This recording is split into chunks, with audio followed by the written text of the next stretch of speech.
What's up guys, this is Ray, and today we'll be talking about the 1960 Japanese horror film Jigoku. And it literally means hell, but I've seen this movie listed as The Sinners of Hell.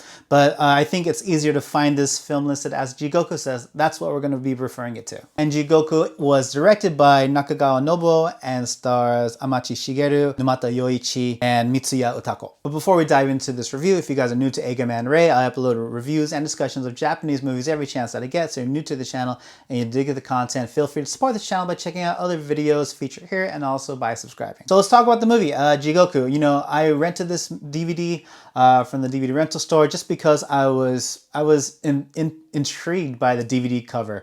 And I didn't really know much about the story, but then I read that at the time, it was released in 1960, and it was pretty controversial just because the amount of violence that was depicted, especially when it came to torture. And I'll get into that.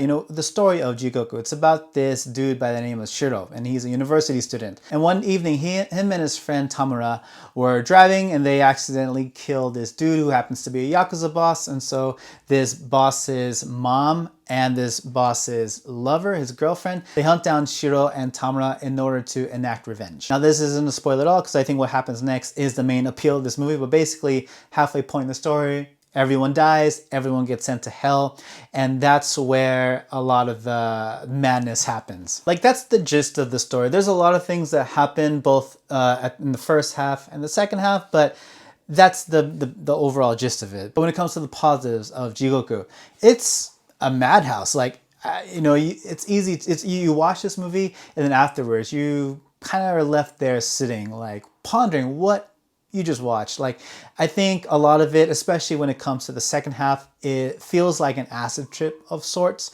Not only when it comes to the color schemes, but just the subject matter. I mean, basically all these characters get sent into the different hells, at least the kind of hells that is generally interpreted, but when it comes to Buddhism. Basically, these characters are paying for the sins that they had done when they were alive in hell, and you can kind of see all the different punishments that these guys are going through. Some, like one dude's getting flayed alive, one dude is getting his limbs chopped off, and some people are getting boiled, some people are basically swimming in rivers of blood, in rivers of pus and whatnot, and it's definitely an experience. I think by today's standards, the amount of violence shown is pretty tame, but if you think about it, this movie was released in 1960 when violent movies, let alone gory movies, weren't around as much as it is today. So I think if you're used to movies with an insane amount of violence, the violence will not bother you at all here. But keep in mind, with the amount of variety of horror movies, the variety of violent movies around at the time, this was pretty rare. And I actually like the special effects that were utilized to bring those scenes to life. Some of them might seem pretty campy, some of them might seem pretty cheesy, but I absolutely love them. And I just love how absolutely campy all the characters were. You have one shining light out of all the characters. Well, technically two. You have Shiro and his girlfriend Yukiko, and also another girl who comes later on named Sachiko, who are both played by the same actress. But they make it a point of the story to say oh, she looks exactly like Yukiko. It's kind of funny. But those are the only good characters throughout the whole movie. And they happen to just be unlucky in this whole mess because they're surrounded by all these really horrible people. Like Tamura, he is very mysterious. He comes and goes like the wind. You don't know what the hell he's about. There are some moments that feature Tamura. It's what exactly is he? But I think that just makes it all the more campier and therefore enjoyable, at least for me. But some of these other characters that are surrounding the main ones, like you have Shiro's dad. Shiro's mom, first of all, is dying in one room of the house, and in the next room, his dad is basically having an affair with his mistress. And then you have a doctor who basically is giving wrong diagnoses to his patients because getting a second opinion is troublesome.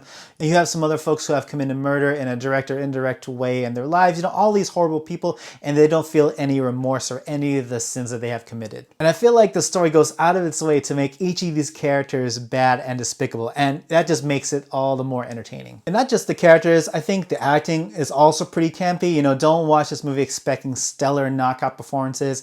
You just have to eat into the camp. You remember the movie House, how that was kind of campy? This is kind of in the same realm as campiness, in my opinion. And for me, that's just what makes Jigoku worth watching. When it comes to the negatives, though, when it comes to the negatives of Jigoku, the first half is it drags a while. It's meant to get you introduced to these characters, to get you introduced to just how bad and despicable they are, but it does drag, and you kind of just want it to happen. You want the hell sequence to happen. It happens pretty later in the movie, like halfway through, but I think it spends the right amount of time in hell. Like, I think it's a good balance between hell and the living world. But when they're in the living world, it does tend to drag on. Like, the story, don't expect a concise story. The story is pretty messy. It gets all over the place. But you just have to bear with it so you can get introduced to these stories, to get introduced to these characters, so you can see what awaits for them in hell. But overall, what do I have to say about Jigoku? Like I said earlier, it's an experience. It's a trip. If you are into campy movies that commit 100%, 110%, then this movie is for you. Like I said before, this movie does feature a lot of scenes, a lot of eye-popping scenes of violence and torture, blood, gore, and just really, really queasy subject matter.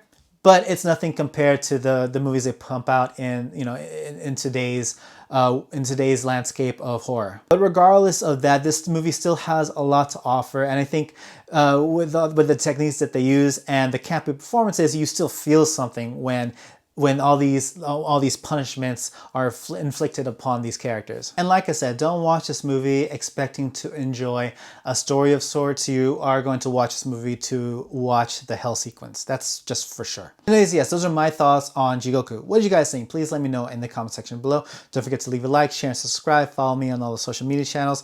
And if you really dig the content, feel free to hit that notification bell so you can get notified every time I upload a new video. And also check out my Patreon page, of which you can find in the description area below.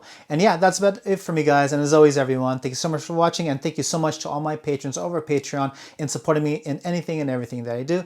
And I'll catch you all again in the next video. Take it easy.